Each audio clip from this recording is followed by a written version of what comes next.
रंजीत गिल जो आपको पहले भी पता है कि श्रोमणी अकाली दल के टिकट पे 2 बार ही लड़े थे।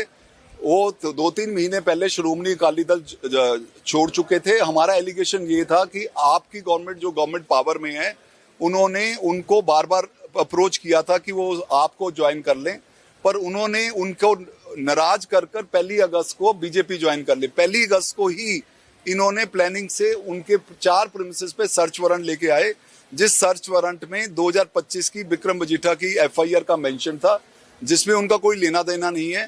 और डिसप्रोपोर्शनेट और का केस का section 13 of the prevention of corruption act के अंदर केस था।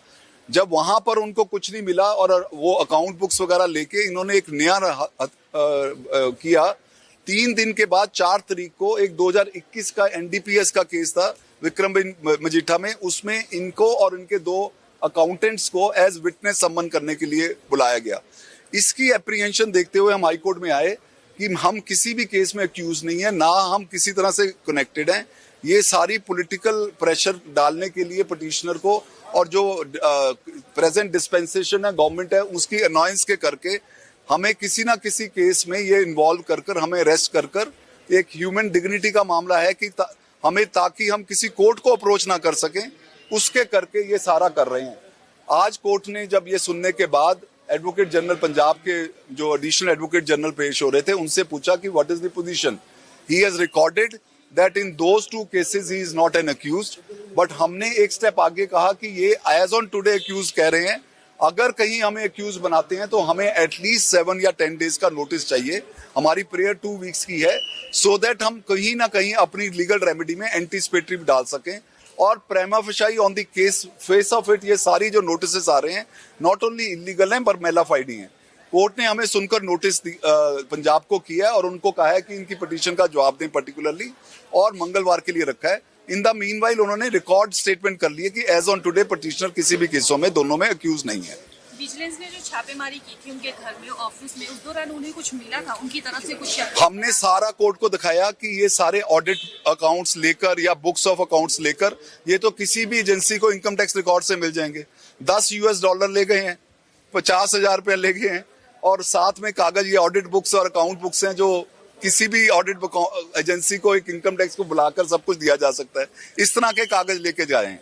पर्पस उनका यही है जो अपरेंटली हमने कोर्ट को दिखाया कि ये सर्च वारंट है और ये कुछ सामान लेके गए हैं, और उसके अंदर हमारे को किसी ना किसी केस के साथ इन्वॉल्व करके कोई झूठे केस के अंदर हमारे को अरेस्ट करने का इनका इरादा है, जो बड़ा क्लियर है।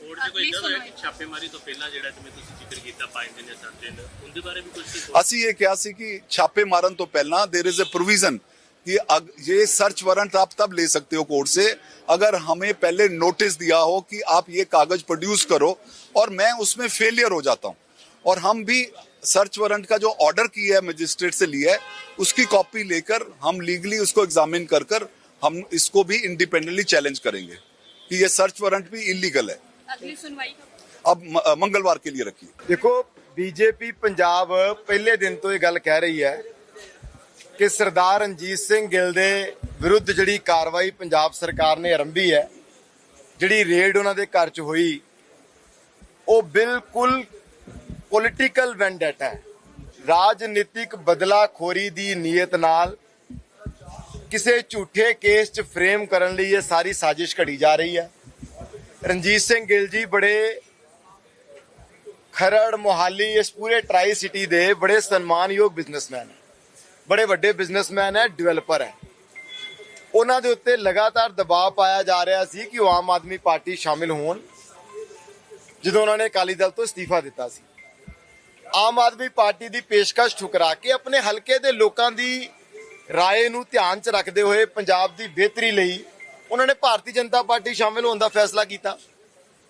ये गल जिहड़ी है ना गवारा गुजरी, और एक राजनीतिक बदलाखोरी की कार्रवाई के तहत उन्होंने घर रेड हुई है। सरकार को उन्होंने खिलाफ ना कुछ है ना कुछ होएगा, और असीं उस दिन भी कहा सी कि सानू मानयोग हाई कोर्ट के उत्ते, न्यायालय के उत्ते, देश के संविधान ते कानून ते पूरा विश्वास है। जिहड़ी पिटीशन गिल साहब ने दायर की सी, अज उहदे ते सुनवाई हुई है, पंजाब सरकार नूं नोटिस भी होया है, और मैनूं पूरा विश्वास है ਕਿ ਮਾਨਯੋਗ ਹਾਈ ਕੋਰਟ ਜਿਹੜੇ ਹੈ ਉਹ ਇਸ ਕੇਸ 'ਚ ਬਿਲਕੁਲ ਇਨਸਾਫ ਕਰੇਗੀ। ਦੁੱਧ ਦਾ ਦੁੱਧ ਪਾਣੀ ਦਾ ਪਾਣੀ ਹੋਏਗਾ। ਸਰਕਾਰ ਨੂੰ ਮੂੰਹ ਦੀ ਖਾਣੀ ਪਏਗੀ ਔਰ ਰਣਜੀਤ ਸਿੰਘ ਗਿੱਲ ਜੀ ਬਿਲਕੁਲ ਇਹਦੇ ਚੋਂ ਸਪਸ਼ਟ ਰੂਪ ਨਾਲ ਸਾਫ਼ ਹੋ ਕਰਕੇ ਬਾਹਰ ਨਿਕਲਣਗੇ। ਸਾਨੂੰ ਇਹਦਾ ਪੂਰਾ ਵਿਸ਼ਵਾਸ ਹੈ। ਇਹ ਸਪਸ਼ਟ ਨਹੀਂ ਹੋ ਰਿਹਾ ਕਿਉਂਕਿ ਮਾਮਲਾ ਜਿਹੜੇ ਮਾਮਲੇ 'ਚ ਬੁਲਾਇਆ ਗਿਆ ਉਹ 2021 ਦਾ ਮਾਮਲਾ। ਰੇਡ ਜਿਹੜੀ ਕੀਤੀ ਜਾ ਰਹੀ ਹੈ ਦੱਸਿਆ ਹੁਣ ਜਿਹੜਾ ਮੈਂ ਤੁਹਾਨੂੰ ਵੀ ਕਹਿਣਾ ਜੀ, ਨਹੀਂ ਕਨਫਿਊਜ਼ਨ ਤੇ ਕ੍ਰੀਏਟ ਆਪੇ ਹੋਣਾ। ਸਰਕਾਰ ਕੋਲ ਹੈ ਹੀ ਕੁਛ ਨਹੀਂ ਉਹਨਾਂ ਦੇ ਖਿਲਾਫ। ਜਿਹੜੀਆਂ ਚੀਜ਼ਾਂ ਇਹ ਮੀਡੀਆ ਦੇ ਥਰੂ ਉਸ ਦਿਨ ਚਲਾ ਰਹੇ ਸੀ, ਉਹਨਾਂ ਚੀਜ਼ਾਂ 'ਚੋਂ ਕੋਈ ਵੀ ਚੀਜ਼ ਅਜੇ ਕੋਰਟ ਦੇ ਸਾਹਮਣੇ ਨਹੀਂ ਕਹਿ ਸਕੇ। ਕੋਰਟ ਦੇ ਸਾਹਮਣੇ ਨਹੀਂ ਕਹਿ ਸਕੇ।